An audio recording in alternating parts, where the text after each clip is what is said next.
Welcome, traveler. You have entered the realm of adventure. Prepare yourself for tales from beyond the dice.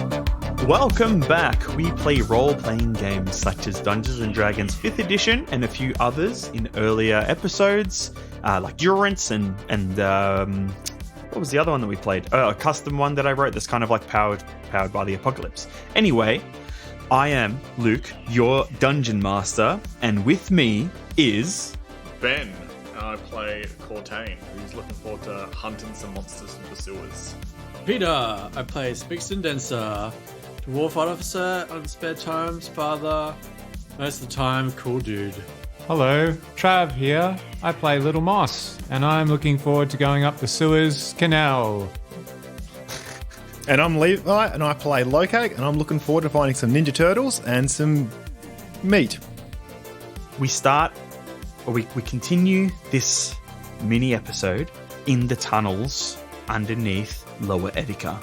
The Mercs have travelled through these winding tunnels, versed large crocodilian drake-like creatures, swarms of mutant rats. They've met a patchwork robot named Sheriff in this destitute town that looks like it had been raided or killed off 100 years ago. They've made their way through tunnels deep under the earth or deep underground through this sewer system, coming across radiation being burnt from it, and then meeting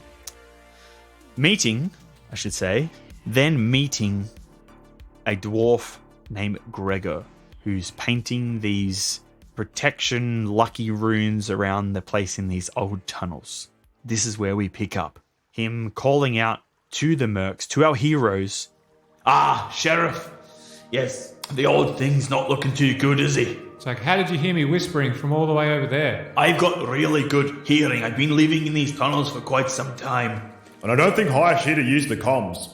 Well, anyway, Sheriff was like, find Gregor! And I was like, that sounds like it was 100 years ago. There's no way he's going to be around. And then, bam! Here you are. Dun, dun, dun. Dwarfs can last pretty long though. Gregor, have you been in these tunnels for 100 years? No, not quite 100 years. But I've been down here for quite some time. How old are you, Spigs? Just out of curiosity, because you're a dwarf. No time for those questions. Let's talk to Gregor. How long has it been since you've seen other people? Other people? It's been a little while now. A couple of years. I've seen some things that aren't quite people running around down here. But usually my shotgun sees to them. If they come too close to me, I put them down. So we've been journeying through here for a couple hours, and we've seen a few critters, like one big drake thing that we run away from, but we're hunting like a real beast. How many beasts have you seen down here? Like a fresh one last couple months? Beasts. Plenty. There's always beasts around. Creatures. What about A real stinky what about one. and cybernetics? Cybernetics? Not too good with technology. I haven't seen any creatures with robotic parts on them or whatever. What are you doing down here anyway? I live down here. Yeah, but what are you doing? Like putting the runes on the thing, like going around? Yeah, I used to live in Darkhaven, up there, but I left. I wanted to be alone. Gregor, what happened to the town? Wait, What happened to the old town? I'm not sure. I came across it when I came down here. When I was traveling, I took a walk. Thought I'd get lost and that maybe I'd die and wouldn't have to feel bad anymore. But I came across that place in Sheriff, and at first I thought I should put that robot down, I should retire him, but then I couldn't bring myself to. He was sad, broken like me, so I thought I'd bring him some oil and things that I scavenged and try and help him, but he's fractured, he's broken in his mind. The poor thing. Did you not harm him? You didn't harm him, did you? No, I carried him somewhere to try and gain citizenship to the town, but it didn't work out. I've got myself some temporary citizenship. You told me. Me too. Did you get a badge? He offered me a badge to become a deputy, but I said that I wasn't in the right state of mind to be running around keeping the lore of a town of dead people. Do you want to see mine? It's pretty cool. That's nice. Don't lose it. That place is kind of special to me. It's where I found someone like me. Again, I guess. Luke. Yep. Dr. Lazarus. Do we have a picture of him? You do. He's not a dwarf, is he? No, he's a human. Okay, cool. Just wanted to make sure. Hey, we're hunting this big creature, and more hands is better. As you see, I've shot a few, but if you help us out, take down this creature, maybe I could have a look at the sheriff and fix him up. Look, I'm open to helping the sheriff out. I can tell from your accents that you're from Darkhaven, and I mean, not to say I don't trust people from Darkhaven, but I don't know who you are, so I'd rather keep to myself, if I'm completely honest. We can travel together a ways, because I heard your footsteps, so I came to see what it was, because I'd never heard so many people traveling down here at the one time. And now I found you, and you're looking for a monster, then I guess I'll let you go and hunt it. But for me, I'm gonna go and continue what I'm doing. You know, these sewers, like the back of your hand, right? I do. Any good spots we could lure it or something to a trap?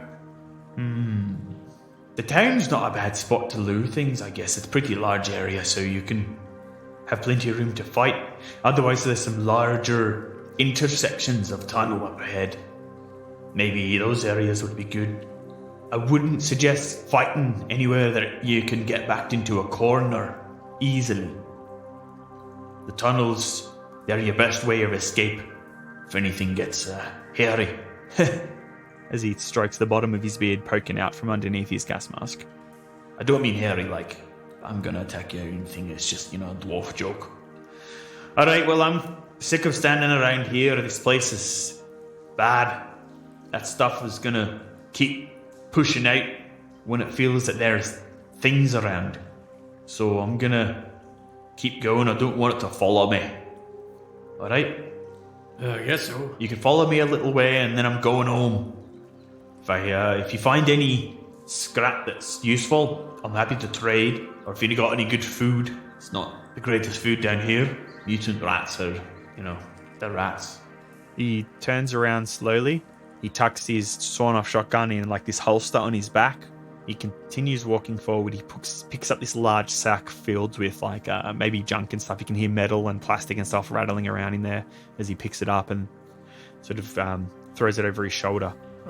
Well, we'll be seeing you. We'll be on our way. Well, follow him. Why? Follow him. Is he walking down the path, Luke, that the BTD device is telling us to go? Yeah, he's going down that way. Yep. All right, we'll just follow them. Is that the way that he came from, though? Correct. So the monster went through the tunnel that he has come from. Correct. That's suspicious. Let's follow him.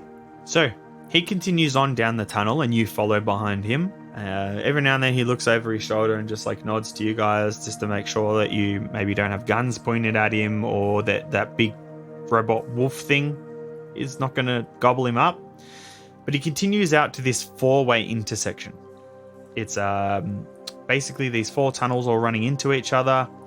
The one that goes north heads up a little bit, and the ones that head to the east and the west sort of just continue out flat and then look like maybe they drop or something down. You can't quite see through the tunnel.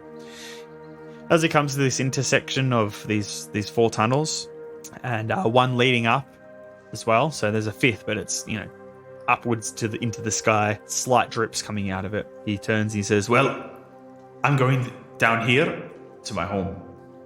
it's a little service tunnel. If you continue this way, if you can't find your beast and you can't find your way out of here, I can help you get out, but I'd want to trade something. I'm not going to help you for free. I don't really know you that much. So, if you continue down here, he points to the west, on the right, there will be a little tunnel, like the one back there, but it doesn't have green shit in it.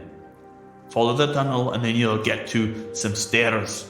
There is a door. Pull the lever, the door opens. Up the stairs is my little house. It's a service tunnel. Knock 3 times. Wait, knock once. I know it's you.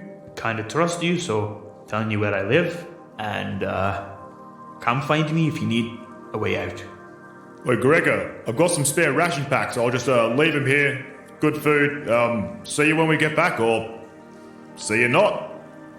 Look, alright, don't leave them, because you'll get those fucking rats here. Well, you can just pick them up once we've gone past. You've kept a fair distance from us. I don't want to just throw something at you. Okay, but look, trade, it's important to me. Yeah, that's what it is. It's trading a good favour in future for a good favour right now. Oh. Okay, fair enough. It's going to get you something cool, but... Well, I don't know, maybe I need you to pick up my corpse later. That's pretty cool for me. Alright. Shut up. He was going to give you something. Oh, yeah, no, Fair's fair. I shut up and push Moss forwards. Alright, look. Give me those rations. How many are you going to give him? 2 or 3. Cool. 1 ration for a favour, another ration for this. And he reaches into his bag and he pulls out this plastic crown made of this, like golden plastic. There are these fake gems on there. I mean, it's nothing much, but it's pretty cool, I guess, if you want to be, you could wear it, Does it look masculine or feminine? Is it a princess crown? It sounds like a princess. No, it's like a king crown. It's like a So he king crown. pulled it out of his pocket or the bag? Out of the bag. Yeah, nice. It says, Hungry Max. It's an old fast food place. I don't know if you still have it in Darkhaven. It's pretty good. And he puts it down on the ground next to the rations. He picks them up and he tucks them in his little belt that he's got. Thank you. Good trade. I'll be seeing you fellas later, maybe. Hopefully you can find your creature, put it down, and get out of here. It's not really the best place to live.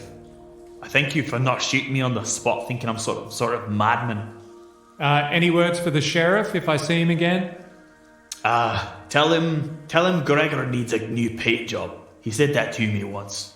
I don't know what it really means. Maybe my beard, it's got maybe too white, and he wants me to paint it blue. I don't know.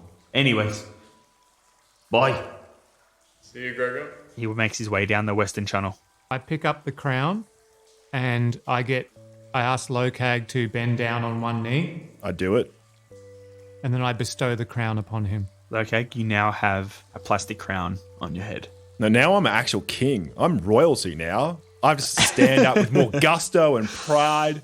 So, Spigs, you point the tracer towards where he's coming from. The biotrace isn't leading in that direction. It's leading north into the tunnel. Alright, guys, this way. So, you trace this biosignature for half an hour to an hour. You're not 100% sure. You weren't really keeping track of the time. It seems like forever. And then you get to an incline tunnel. And you walk up these steps that are built onto the side of the tunnel that lead up into this large dome-like room. There are 2 other tunnels, one running slightly upward to the east and one running downward to the west. In the center of the room, there are these 3 large pipes which are angled down into a large pool-like area in the center of this domed room. There is a large 3-finned fan in the center of this round pool that's been built into this sewer tunnel, and it's slowly rotating, and the fan is moving this shallow, murky water around, collecting all of this shit and all this crap and junk and just rubbish that has been collected in the tunnels in this clockwise motion. The pool is releasing water into the tunnels, which are in your direction, going down, and to the west in this very slow, low pressure. Across the room, built into the north wall, you see newer cement that has covered the old brickwork of these old tunnels, and this steel facade with a large mechanical double door built into it. And in front of it, all these construction droids, painted in this yellow and orange. They're all powered down, falling to pieces, their arms. Some of them have their arms hanging off. Some with these large scoops for arms, just crumpled in half. Amongst them is a short figure in a silver hazmat suit, but now it's covered in battle plate. Gregor is there holding a power maul that's crackling with blue lightning. He peels off his gas mask, throws it to the ground, and with his stern face, black and white beard, bald head covered in rune tattoos, blue piercing eyes. I wish you didn't lie to me. I wish you didn't come for him. I don't know who you are or who sent you, but he's doing this for me. He's gonna bring them back, and I won't lose my family again. He slams his hammer haft on the ground, and this blue energy pulses out and emits from this glowing core of the hammer. The droids behind him in front of the door just shatter and fall to pieces as this wave of blue energy echoes through the chamber. You hear this clunking sound, and as you look up, you see this big figure jump down from one of the pipes in the roof and drop down in front of him. This huge undead orc, half of its head missing, its arm replaced with cybernetics, these large pipes and tubes sort of curling around its body. It screams. All of these smaller, 3 other undead cyborgs drop down from those pipes as well, drop down on all of their fours. Then they stand up and raise these large cannon arms which open up, and this blue energy wells within. Leave now or pay with your lives! Gregor yells as he slams his hammer once again into the ground, and you see that the cement underneath him cracks. And that is where we'll leave this episode. Oh, yeah. Made a friend, lost a friend. Let's just tell him we're going to leave, and he'll let us go, and then we'll come back like 2 minutes later, ready to go. And kill him in his sleep. Yeah, exactly. Like he's ambushed us, but he's told us, leave or be destroyed. I'm like, okay, we'll leave. And it's like, oh, people don't usually take that option. And then we kill him. Can you repeat his words? I wish you didn't lie to me. I wish you didn't come for him. I don't know who you are, who sent you, but he's doing this for me. He's going to bring them back. I will not lose my family again. Hey, everyone. Thanks for downloading. Thank you for listening. Thank you for downloading all of our shows to a cassette tape and then throwing it into the eyes of your uncle or someone. And then thank you for sharing the show with a friend. To help you share the show with that friend, you can send them to our website, which is www.beyondthedice.com. Links to Discord, Instagram, Facebook, Spotify. That's a pretty easy way to check out all of our awesome, amazing content. What an episode. If you like more sewer trash and pictures of, you should totally get on Instagram. There's actually not pictures of sewers and stuff, but way cooler things than that. So that's just at Beyond the Dice. If you use Facebook regularly and you want to keep up to date with the latest news and releases of episodes, check out our Facebook page, Beyond the Dice. One of the best ways that you can help us for free would be to leave us a review, 5 stars, if that's what you really think. 5 stars. 5 stars. And otherwise, you can support us by buying some of our merch on our store at store.beyondthedice.com. Oh, yeah. If you can't afford to buy some stuff on the store, that is fine. We absolutely understand, but it is a great way of supporting the show and helping us, continue making this grow. So if you can't afford it, that's all good. Just share us on social media like Instagram, Twitter, Facebook, wherever, or, record our episodes to tape or CD and throw them at somebody who might like it. Or you could just tell them, hey, Beyond the Dice, it's a podcast. Everyone, make sure that if you are traversing the undersystem of the tunnels, that you do not step in any goat-shaped poops. Bye. Bye. Bye. See you later. See ya.